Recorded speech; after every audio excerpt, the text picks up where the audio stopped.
don't you introduce yourself while I pull out your presentation, okay? Okay. Hi, everyone. For those of you who don't know me, I'm Amanda. I'm English, you can probably tell that. I come from a small island called Guernsey.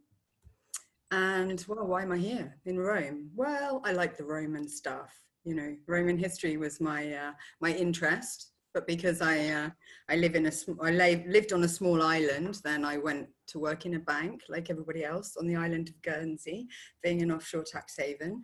And then eventually I got fed up of that and went away to study something that I enjoyed. I had the luxury of already having a job, so, you know, I could just go and study whatever I wanted, and that was classics and then the Romans. Then, of course, I had to go back and pay all of that off. And then I did my master's, went back and paid that off. And just before I hit 40, I came to Rome to talk to you guys about the Romans. That's my mission. That's when you decided to jump the pond and become an adventurous tour guide. Would you have ever imagined that you'd be doing this in front of a screen, at least for a temporary amount of time? No. But probably hey, not. Like you said in your video, we will survive, and this is a great way to do it. And of course, keep our skills alive. Absolutely, yes. Here is your first image. Okay, so here you can see a huge plaster cast. I think it's the best example of what ancient Rome looked like. Unfortunately, we can't see this plaster cast today. It's been closed in a museum for 6 years or so. But here you can see the enormity of ancient Rome. So we're going to talk about ancient Rome, but we're also going to talk about the wider empire. And here you can see all these grand buildings. We've got the Circus Maximus, the Colosseum, the aqueducts. This is an urban center like no other of its time. Now, we're going to talk mostly, I suppose, about the empire and about, they say, between 1 and 1.5 million people lived in this city. It was a dense population in 7 square miles. Now, when we look at all these programs on TV, we see all the Romans laying back and having wine and huge palaces. Yeah, that's about 0.5% of the population. The rest of the population are, let's say, 50% of the population are living on a subsistence level, quite literally hand to mouth. And they're living in maybe as much as 7, 8 floors high. So tenement buildings made of wood, easy to catch fire, no sanitary conditions, of course. And we think, you know, we try to imagine these things, but we can't. There's no everyday sanitation. Nobody picks up the rubbish. There's certainly no recycling. What's happening when everyone's going to the toilet? Well, we're going to hear about all of these things. But of course, the population in densely packed urban environment. Well, I'm sorry, maybe it was my connection, but what was the percentage of population that you said was wealthy or had the space to be so? 0.5% of the people who write the histories, maybe 1%. You know, those are the people who are living on the Palatine Hill. Those are the people who are writing all of our histories. Those are the people who've got 2, 3, 4 homes. Whereas, of course, just like today, in any built up city, the immigrants are living at the very, very top. Maybe, you know, 5 people in 1 room, 8 by 10 feet, I'm talking about. So incredibly packed. That's exactly the next question I was going to ask you, but you anticipated me. Do you think there's any difference with today, Rome, in terms of kind of rapport or proportion? I think probably there's more what we might call middle class. But yes, there's still definitely a huge divide. Yeah. I mean, in lots of cities all over the world. But when we're talking about, I mean, this was a petri dish for disease, as we're going to find out, of course. And although it was apparently organized and clean, there were baths, as you see, aqueducts. We're going to talk about all of these things. In fact, they kind of exacerbated the problem when a pandemic hit, because everybody is in this, you know, very packed environment. Well, I can't wait to hear it. So here's your next picture. Okay, so here is an example of, you know, the level of, let's say, infrastructure that they had. Now, this is actually in Via Latina. This photo, I think, is beautiful. It was taken in 1936. Of course, all of these tracts do not exist today, but this is just 2 of 11 aqueducts. So yes, the Romans, of course, were more primitive than us, but they were far more civilized, let's say, than even third world countries today, because they started by basically bringing water in. It was very important to them. So they start constructing the big drain, the sewer, literally cloaca massima means the big drain. We hear that apparently that was built in the 600s before Christ, but by 300 before Christ, this is before we're anywhere near empire, they've already got their first aqueduct bringing water in. So they're already better off than, as I said, many third world societies today. But what about that sanitation? The cloaca maxima was always covered. Over time, it would be covered. And the water, well, that was split into 3 ways. The best water went to the public fountains that everyone was going to drink from. Let's say the lesser quality went to the baths and places where people to wash out the sewers. So they already had an idea what was good water, what wasn't good water. And then, of course, the third part of the supply was for the super rich. Right. By the 1st century AD, for example, we see on the Palatine Hill, Domitian's got underfloor heating. There's water going up to the Palatine Hill. And of course, anyone rich enough can have pipes, terracotta, or lead coming directly to their home. So it seems that they have this great, access to water and an idea of sanitation. Except all of that eventually, along with all of the sewage, would go into the river, which of course snakes all the way through the city. And as we're going to hear, availability of water and the fact that there was so much water, again, would exacerbate the situation because, well, we're going to hear later about an insect that likes to lay its eggs in stagnant or still water. Right, right. How could they determine the quality of water and split it into 3 ways? Presumably just by taste, although Frontinus, in the 1st century, he had already written a massive tome on the aqueducts and quality of water. Pliny was also looking at that. So even today, for example, the Trevi Fountain is Aqua Virgo, the first, that was the cleanest one in ancient times, also in the 1600s, 1800s for making English tea, for example. So, they had an understanding, whether by taste or whether they were testing it, but I mean, there isn't really any information on that. Exactly. Okay, here's your next picture. Okay, so here I wanted to start talking about doctors. Because, we might think again, they didn't really have doctors. People just died because there was no attention. Again, they were super civilized. Now in this picture, this is a lovely fresco which comes from the House of the Surgeon in Pompeii. This is one of those rich guys who can afford to have, a lovely fresco showing what he does in his job. But here you can see a surgeon pulling out an arrowhead. And of course, this in Rome, for example, was where the doctors, let's say, were first brought in. They had to have people who would look after the military, the soldiers. But we should start really by saying, where did the doctors come from? The Greek world.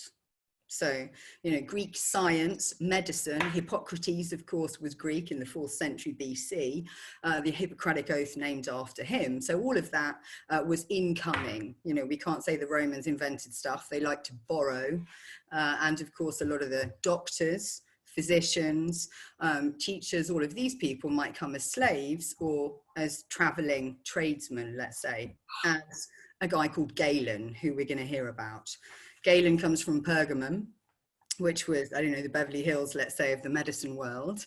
And he knew all of the latest ideas. He'd studied in Pergamum. And at this time, let's call it Turkey and Alexandria in Egypt were, let's say, the major centers. So people bring that to the Roman Empire. The Romans employ these guys, particularly for the soldiers.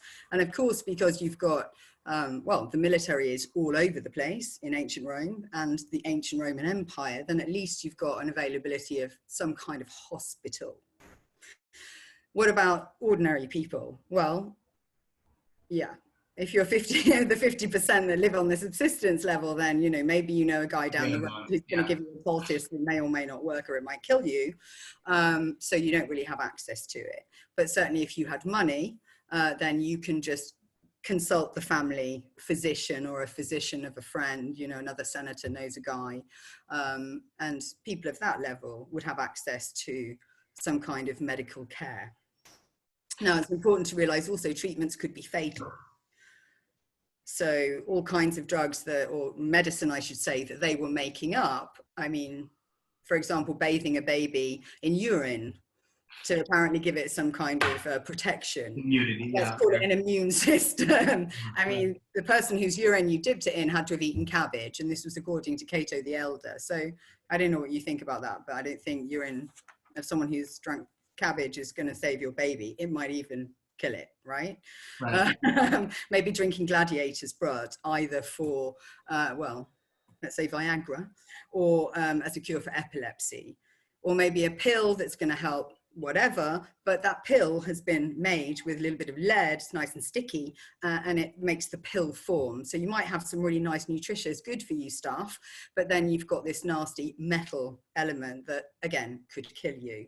However, they were already using things that were known of for thousands of years. So it's like, you know, on the one hand, they knew stuff, water's good, we're trying to be, you know, have a sanitation system, but then they're kind of lacking with whatever they're mixing it with. But for example, turmeric and pepper, which we're only just rediscovering today for inflammation, maybe for a little depression, things like this. Everyone's buying turmeric tablets now on Amazon. Yes, well, the Romans were using it, the Egyptians were using it 2,000 years before Christ. Well, there is a lot of that even in current, at least, you know, secondary type of medicine, where we go back to herbs and treatments that were probably part of our ancient life, but then were forgotten through centuries. And then we're like, hey, wait a minute, the Romans used turmeric, so it must have been good. They only could see the reaction and not the action of a medicine, and so they probably figured it out. But you're right. At the end of the day, they had borrowed medicine from the East, from the Greeks, but no matter what, the schooling had been going on for a few centuries, and so it was enough to at least like this, pull an archer out of somebody's leg and make sure that that leg is not amputated necessarily. Maybe not curing a plague for that matter, or understanding what a plague is. Now, out of curiosity, I think you said it, but doctors were slaves then, right? Not all of them. I mean, Galen wasn't a slave. I mean, I think a lot of people, certainly a lot of my clients, they're always really interested in the slave element, because they seem to think that anyone anyone foreign in Rome was a slave. But I mean, let's say that ancient Rome was pretty good at bringing anyone into the mix. I mean, I'm going to say today, sorry, Angelo, but you know, the Italians today have an idea of the American dream, that they can go to America and they'll sort of, you know, through hard work and effort, they're going to get, you know, because people did that 50 years ago. Right. I'm not sure that the American dream still holds in that sense anymore. But again, ancient Rome provided that for anyone.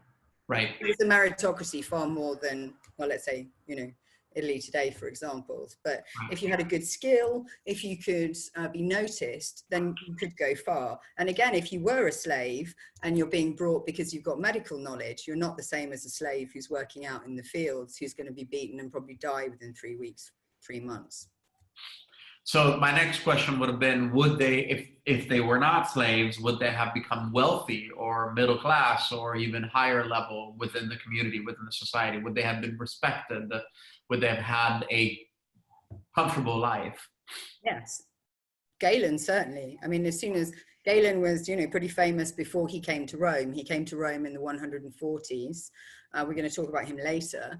And of course, boom, suddenly, I mean, he started working on gladiators actually in Pergamum. Right. So he was, let's say, patching up the gladiators. He had plenty of work, but because he'd studied, he traveled around to study more, came to Rome, and he was noticed. But slaves, let's face it, slaves of high class people weren't really treated like slaves. Slavery itself even, you know, had a hierarchy. Right. And of course, well, they could be given money, they'd be given favors, they might be given presents, they might be set up in a house. So, you know, whether they actually got paid for their work or not, certainly they could change their circumstances. And of course, if they impressed their owner, then they would set them free, and then they might even get Roman citizenship, depending who the emperor at the time was. So yes, absolutely. Absolutely. Okay, now we're going to get gruesome. So here you can see just a small selection of the Roman medical equipment that has been found. And this comes from Pompeii. I'm disappointed because, yeah, there's one particular thing there that hasn't changed much. And it doesn't really feature on my picture here. But here you can see these look like medical instruments, right? Or maybe these two on the end look a bit like torture devices, but they're not. And you can see that, you know, scalpels that we use today, tweezers that we use today, here they are. So, and these came from Pompeii, from the surgeon's house. Remember the fresco that we were looking at before? So that's obviously pre-79 BC. There's a surgeon already working in Pompeii. Of course, it was a Greek town before it was Roman. And this is his equipment. So they could do surgery. They're doing surgery on the battlefield. They're doing surgery, you know, in people's homes. And, well, doing surgery in other places, it seems. It could be pretty advanced. I mean, Galen was known to, well, vivisect a pig and switch its screams on and off. So, you know, these guys had a good knowledge of the body, and they could do all kinds of even internal surgery. There are lots of skulls have been found with small holes in, where they've drilled a hole in the skull to relieve the pressure. Wow. Yeah, the instrument that isn't there, that hasn't changed at all, except today it's made of plastic, of course, is the speculum. And there are lots of great Roman examples of that everywhere. So, you know, well, again, we think they're primitive. Look at this stuff. It's the same as today. It's just not made of steel. The thing is, they didn't have an idea of germ theory. That's the problem. And so, although Galen recommends sterilizing bandages, and he would do that in vinegar and things like this, nobody's necessarily washing their instruments. And of course, once you cut someone open, we all know today, infection is a massive issue. So, you know, if someone drills a hole in your brain to relieve the pressure, you might live, and then you'll be super happy. But what's the likelihood that you're going to live? Right. In fact, even let's say, you know, a paper cut on your finger from an envelope today could kill you, because no antiseptic cream, no knowledge of bacteria and germ theory. And so, yeah, someone could operate on you, but what's the likelihood that you're gonna live? Right. And I mean, if you don't like going to the dentist, imagine having to go to a doctor back in ancient Rome, right? And of course, these guys are only available for money, and you haven't got it if you're an ordinary person. Right. This to me looks like a bottle opener, a corkscrew opener. So yeah. I hope that wasn't used to drill into your brain, but maybe it was. Well, I believe this might be a very early form of said thing, because as you, it looks like a corkscrew, right? But as you push the handle down, then of course those little flaps open up. Yeah, yeah. So, just out of curiosity, were doctors ever blamed for the deaths or unsuccessful surgeries or unsuccessful treatments? I'm sure they were. I mean, I haven't read of you know, any lawsuits or anything, but yeah, no doubt they were. But then also, I guess the people who employed their services, well, on the one hand, we could say that they were educated enough to know that it wasn't a done deal. I mean, there is a story of Galen opening someone's chest to remove an abscess underneath their rib cage, and him saying, this guy's not going to make it. The guy lived because he didn't, you know, get infected. But you know, let's face it, if you're the emperor and the doctor cuts into you and then they muck up, then of course you're probably going to lose your head. Right, exactly. So, because there's always this, you know, there's this kind of contrast. If we believe that of course, we know that the Romans were extraordinarily civilized, and you've proven even more to us, or you are proving even more to us today. But there's also that portion of us that knows that a lot that couldn't be explained was explained via religion, via gods, and that everything that you couldn't blame was blamed to gods. So that's kind of my little diatriba, as we say in Italian. Okay. I mean, that's actually great, because I didn't mention that, of course, yes, you might, if you're an ordinary lower class or someone living on the subsistence level, you might know a guy who can give you a pill for something. But of course, that level of society more so were wearing amulets to protect them. Exactly. And yeah, of course, that was, I like our rabbit's foot today, for example, because you don't have access to these things. Yeah. I mean, if you look, they found actually the difference between, for example, bones that have been set by a doctor. I mean, they found breaks in grave sites, and they can see clearly that this bone has been broken, but it's almost invisible. And then you might see someone else in a pit grave, for example, whose leg never healed properly because they didn't have a doctor adjusting the splint and taking it up all the time. Yeah, absolutely. Here you go. The baths. Now, this is, I wanted, instead of showing a reconstruction of a modern reconstruction of an ancient bath, I wanted to show you a nice picture of an ancient one. But here you can just see what's just a big plunge pool. Now, I'm not going to talk too much about, the baths and what happened in them, because this is about, sanitation. And I know that you've got another talk, so if people want to learn about that, they can learn about baths that way. This is really just to talk about this civilization idea. So we've got this great environment where you can keep clean. Now, the Romans invented the spa, sana per aquam. Literally, we spa today, right? We go to the spa to rest and relax. They went to the baths to do the same thing, actually. But the idea was the water was healthy. And the Romans were the first to realize that if you keep clean, you get sick less often. The problem is, of course, well, public baths. You've got, for example, the baths of Caracalla, 1,600 people in a huge environment. Everyone is together. I mean, think of the swimming pool today. The most you're going to come out with is maybe a verruca. And probably people wear flip-flops, so they're not even going to get that. Right.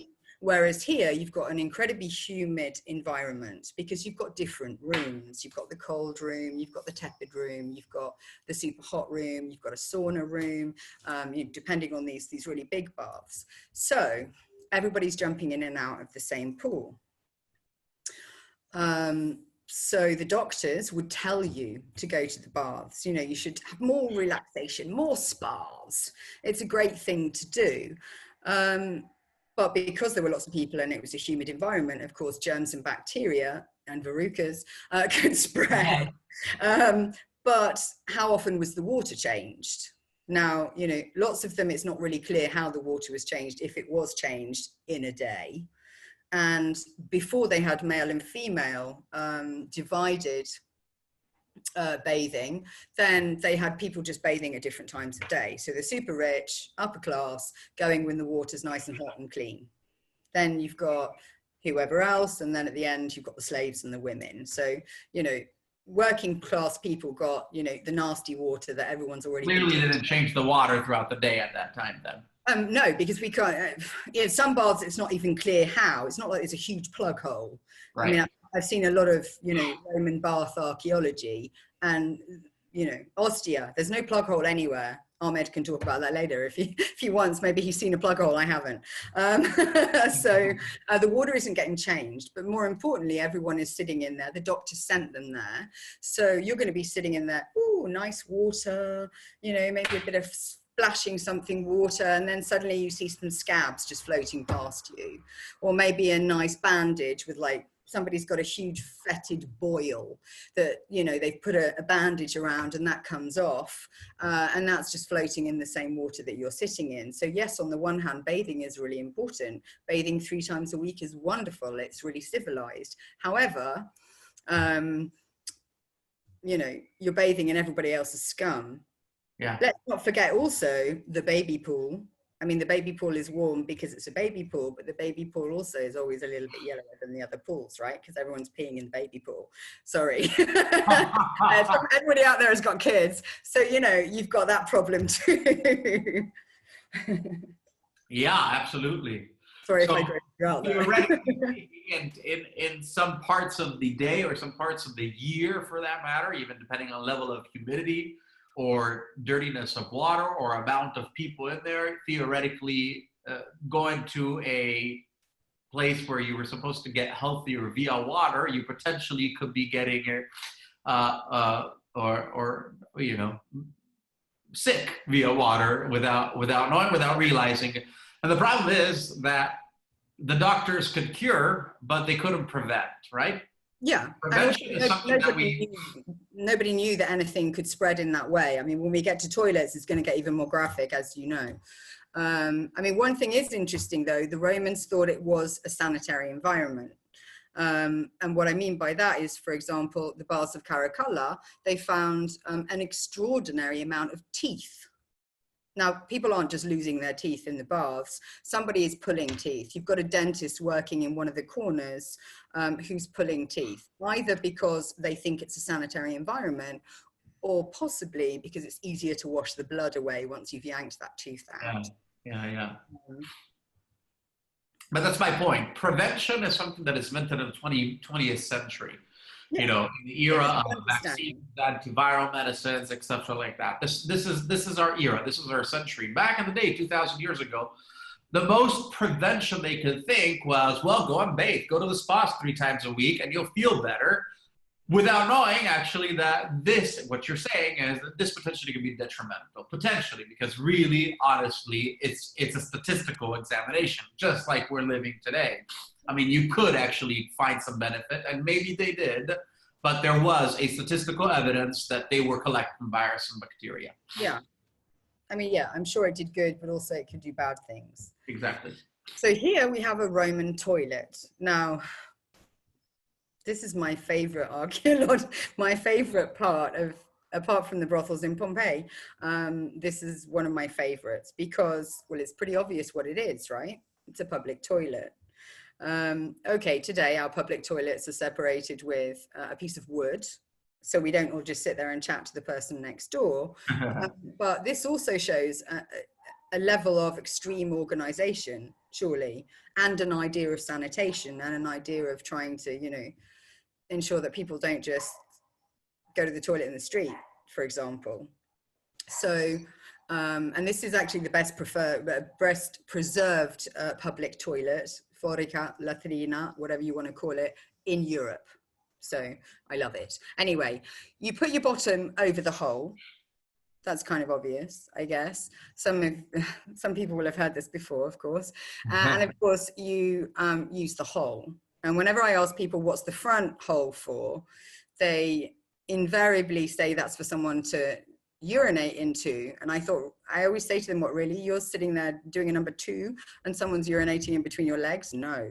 That hole in the front is for something also very important that the Romans realized they needed to have a system for.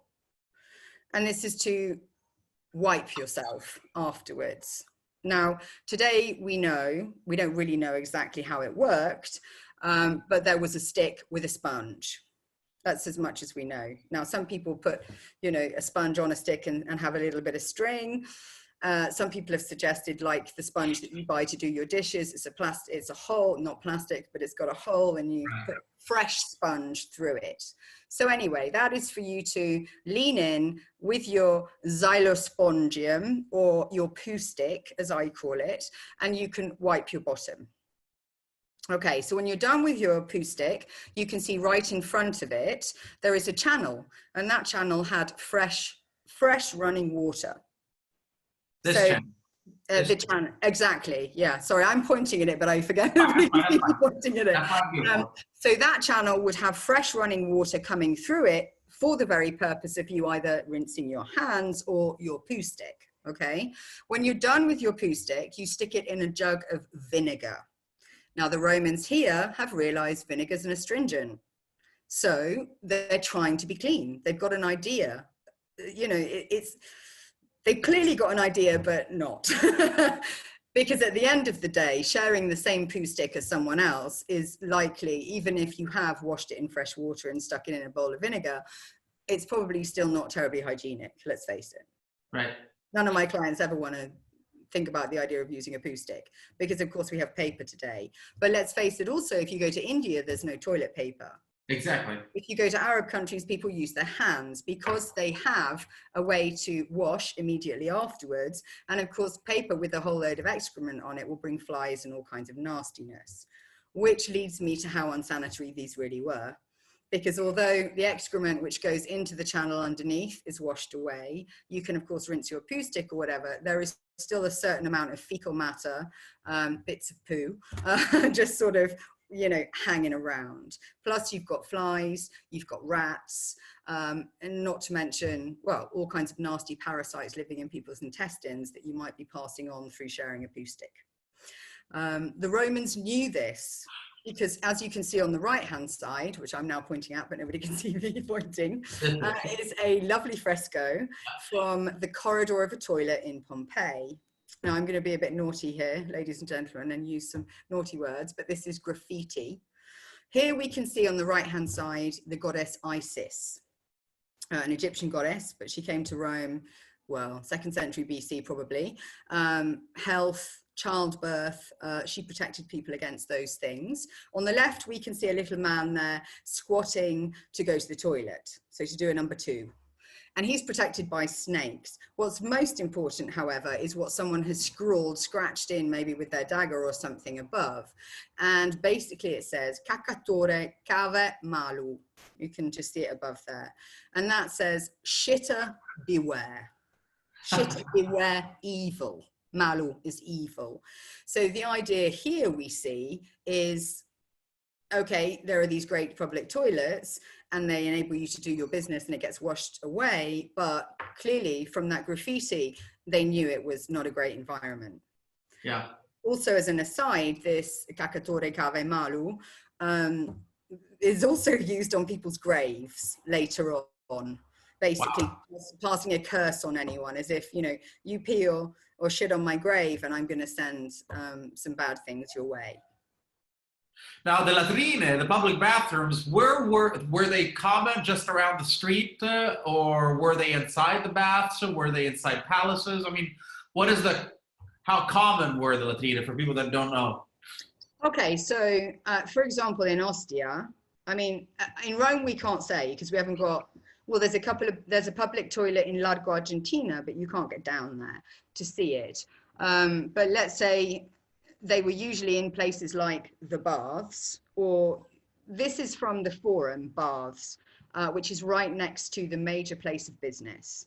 So even if you weren't, and it's not actually, it's part of the baths complex, but it's not. So you can just pop along and use the toilet and then come back. So in busy public areas, you know, like we have public toilet, well, we don't have any public toilets in Rome because they closed them all, but in England still we have public toilets in town centres and things like that. Yeah. So yes, they were, the problem is we only find them in bath complexes. But in Ostia, there are at least 5 sets of public latrine that I know of. Pompeii, they've only uncovered 1 or 2, I think, and they're not in this great condition. But they were in packed urban areas, the Forum, the city centre, the baths. No doubt there was a wooden version in military camps, right? You know, in military fortresses and things like that. My assumption is that wooden versions were quite often throughout the cities. More likely that they were wooden. Yeah, exactly. I mean, Ostia was a working class town, but they had money, so they can use marble. Exactly. Let's not forget the poor. I mean, nobody's going to run down 100 steps to go and use the public toilet in the middle of the night. So, of course, everyone's using what we call in England, well, it's not really a toilet pan, a bucket. And you're literally just going to the toilet in an amphora and then maybe chucking it out the window. Yeah. Of course, Trajan said you can't do that. He actually passed a law to say no emptying your chamber pot, which is the old English term. I don't know in America if that stands, chamber pot, but no emptying your chamber pot out of the window. Of course, everybody did. So then you've got people's feces in the street, on the floor. If you've been to Pompeii, and you might have seen those big stepping stones that everyone likes to jump over, that's not just about rainwater. That's about all the, excuse my language, crap, not just sewage, but vegetable peelings, dead rats, God knows what else, that was shifting through the city. Right. Okay, so here we have, again from Ostia, this is part of someone's tomb, a miller. And what we can see is this, well, it doesn't really look like a donkey. It looks more like a war horse or something, but it's a donkey or an ass, a mule. And the mule here is being used to grind grain to make flour. But the point of this is the proximity of animals in everyday life. Now, I'm going to get more and more into the whole idea of, you know, disease. And of course, I'm going to start talking more about today. In ancient times, of course, people were living in close contact to animals. If you had a business that had anything to do with an animal, or you had an animal, you're living above it, behind it, next door to it. So you're very close to that animal. Animals working in industry, like here. One thing people underestimate is, well, the Romans, certainly by the 2nd century, have got huge farms, latifundia, that are literally growing grain and all kinds of things, but these huge mass farms, industrial farming, let's call it, just like milking cows today, it brings humans and animals into close contact. Now, we've all heard the stories about bat soup, Wuhan, and coronavirus. Hey guys, it always comes from an animal. So this isn't new, okay? And part of this is to alleviate everyone's fear.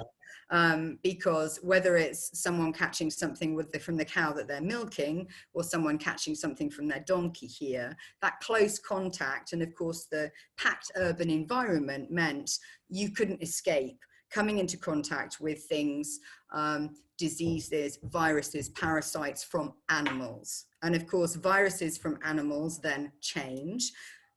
And then we have what we're going to talk about, you know, later on, the different kinds of diseases. Also, you've got things like open sacks of wheat. Nobody's got cupboards with plastic containers and things like that. So you've got rats, you've got lice, not lice, sorry, you know, all kinds of maggots and things, insects, little animals, rodents, running all over your grain in your house, for example. Who knows what they're dropping into those sacks of rice or into your pot of barley or something like that. So that close contact meant that things could easily hop from human, from animal to human. And then the most important and the most extreme foreign animals, which of course came from the East, came from Africa, where a lot of the diseases came from, unfortunately, they came via those big animals for the Colosseum. Yeah. Because you've got all kinds of exotic animals coming from very wild environments. So whether it's a domesticated mule or a rat or, yeah, something exotic that has come from an exotic animal that's then bitten someone and then they have infected someone. So the proximity. Right. Okay, it's a little bit fuzzy here, but here we have, well, a picture of a mosquito.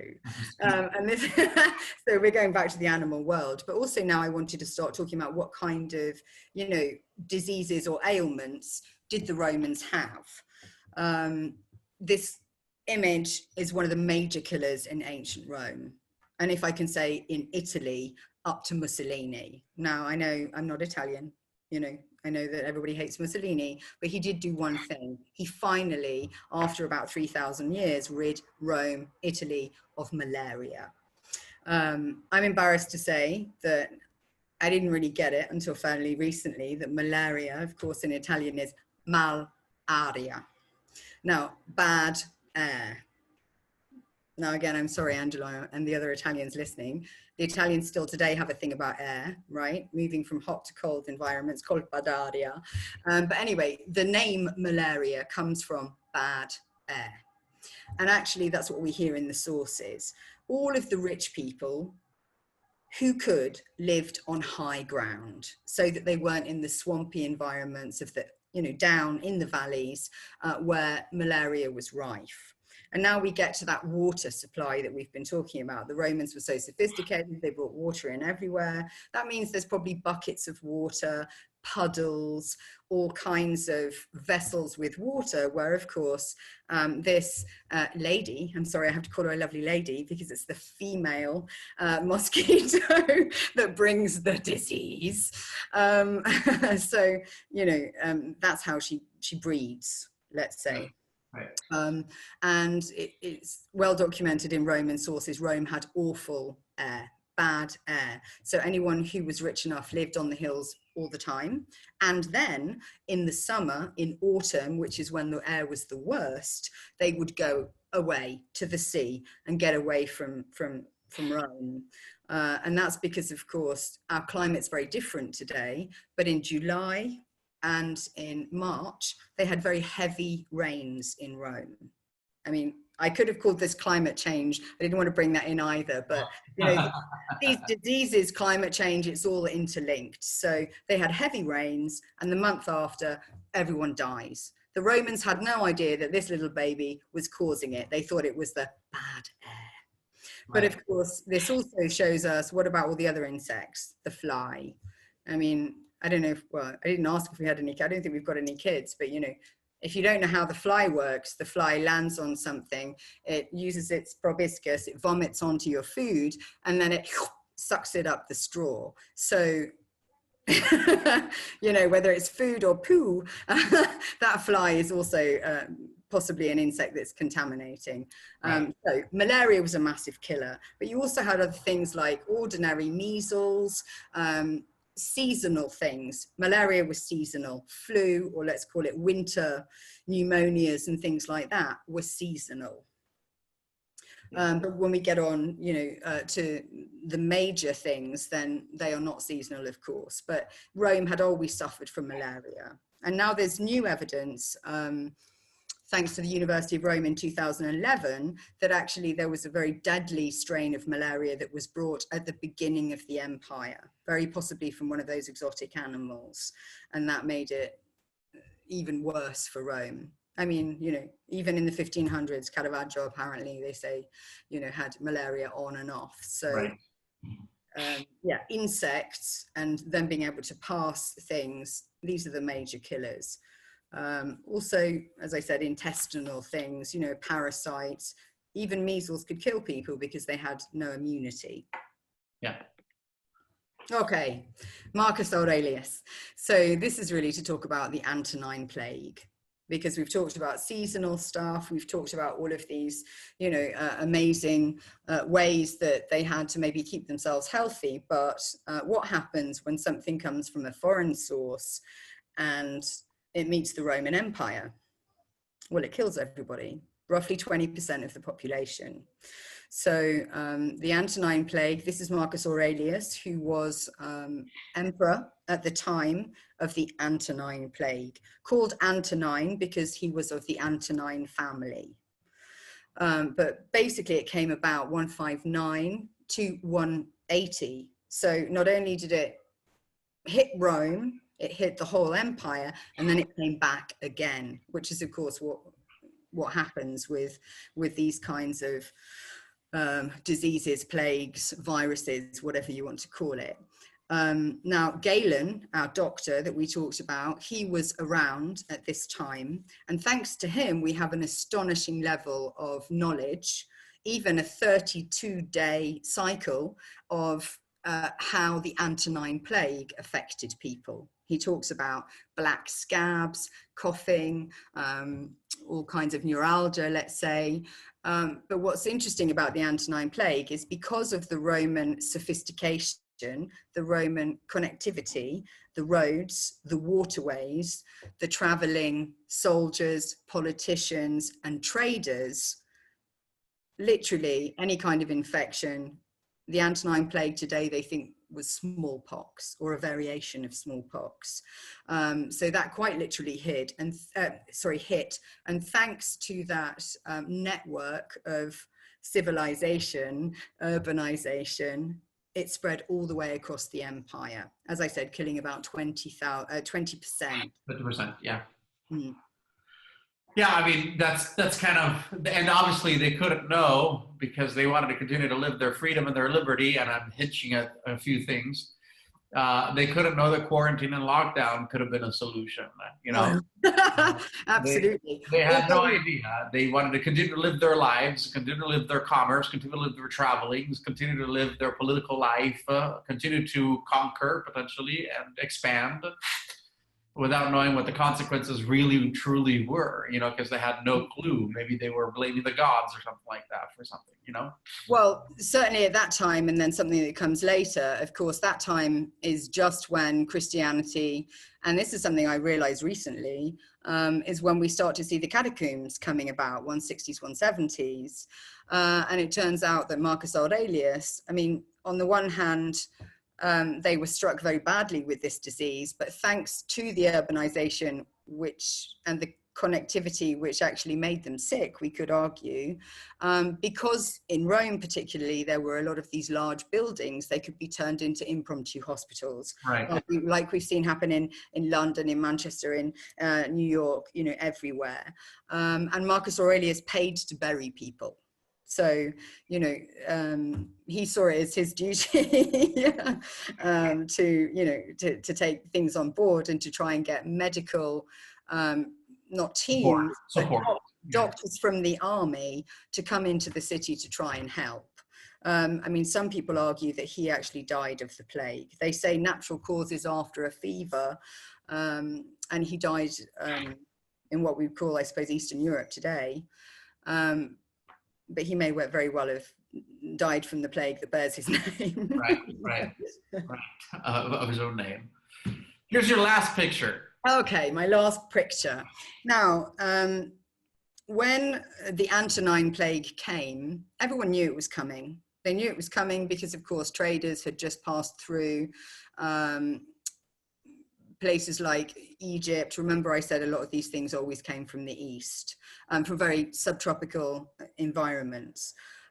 So people in Rome had already heard that people in Egypt had been dying for 1.5 years, for example. So they were aware of the spread, just unlike us. They weren't, you know, watching the damn statistics, and the newsreader wasn't telling them how many died each day. Although they estimate 1,000 a day were dying in the city of Rome thanks to the Antonine Plague. And that was like nothing we've ever seen before. And as I said, it was smallpox. But then we get to this, which is the plague of Cyprian. It also comes from the east. It kicked off in Ethiopia. And it's named after, strangely, a Christian preacher, because he's the one that describes it the most. Now, he didn't actually sit down and write a description. He was actually using Christianity and paganism, let's say, to talk about the plague. He was, of course, blaming it, you know, on the pagans. But his sermons that we do have recorded say there was so much blood. And almost in his sermons, he's talking about how people are being struck down by this plague of Cyprian. Now, this was unlike anything we've ever seen before. These are unprecedented times. Now, we've heard that before in the last few months, right? And they said that for the plague of the Antonine Plague. Only then when the Cyprian Plague came, this was even worse. So I'll be honest, you know, until I started reading, now I've lost the book, let me try and get it. The reason why I picked this topic, excuse me while I duck down, was this book that I've been reading, which is The Fate of Rome, Climate Change, Disease and Epidemic. And it talks about this Cyprian plague that I've never heard of. Now, I've been studying ancient Rome for more than 10 years, 15 years, never heard of it. And he says this was a monumental event archaeologically, but we haven't really heard of it. But this was worse than the one that went before. And we know that because they were basically burying people in pit graves with huge amounts of lime. So whatever this was, it had scared the hell out of them. Yeah, I'd say. Face it, 60, 70 years before the Antonine Plague, probably no one was alive that remembered that. But still, they said, we've never seen anything like this. It's not like the last one, let's say. And what was different was the amount of blood. And it turns out that they think today the closest strain is Ebola. Huh. Now, Ebola, of course, came out in 2014, and everyone was like, oh, we've never seen this before. But it turns out that Ebola actually is thousands of years old. And so a particular genetic sequence of Ebola is what the Cyprian plague was. And again, because of this guy talking about it, we know how it panned out. However, by the time it hits Rome, 5,000 Romans a day are dying. So we've got 5 times the amount of people, hit by the Antonine Plague. And many argue that this one particularly, plus the economic, let's say, disaster that followed, and the lack of people to man the army, to man the administration, to protect the empire, was one of the reasons that it started to fall. So that's why you have to stay home. Well, I mean, they say, yeah, SARS, COVID. Yeah, of course. But I love that book, actually. I was reading a few reviews and I ordered it on Amazon, so I'm quite excited about reading it. But yeah, it's quite interesting how we are currently trying to make connections with climate change and COVID-19. We're trying to make connections with our economical situation and the requirement of quarantine. We are trying to see and foresee what the future of all of this is going to be. And in a way, in a much less dramatic way, clearly, even though our front lines are the hospitals and they are fighting and they are seeing the worst of the worst. But in a way, all of this has been lived before, even in a more dramatic and more on the street, on the scene, in front of everybody's eyes kind of way. So this is so contemporary in a way, and I appreciate it a lot, everybody. Okay, thank you very much to everyone for helping me pay my rent, but also for supporting me, because obviously this is a little bit scary. Every new tour that we all do as guides, I think, is a little bit scary, but I really appreciate your support. And now you've made me think I can do another one. So thank you. Sure can. All right. Thank you so much. Ciao, ciao, everybody. Ciao, Amanda. Ciao. Ciao. Stay home.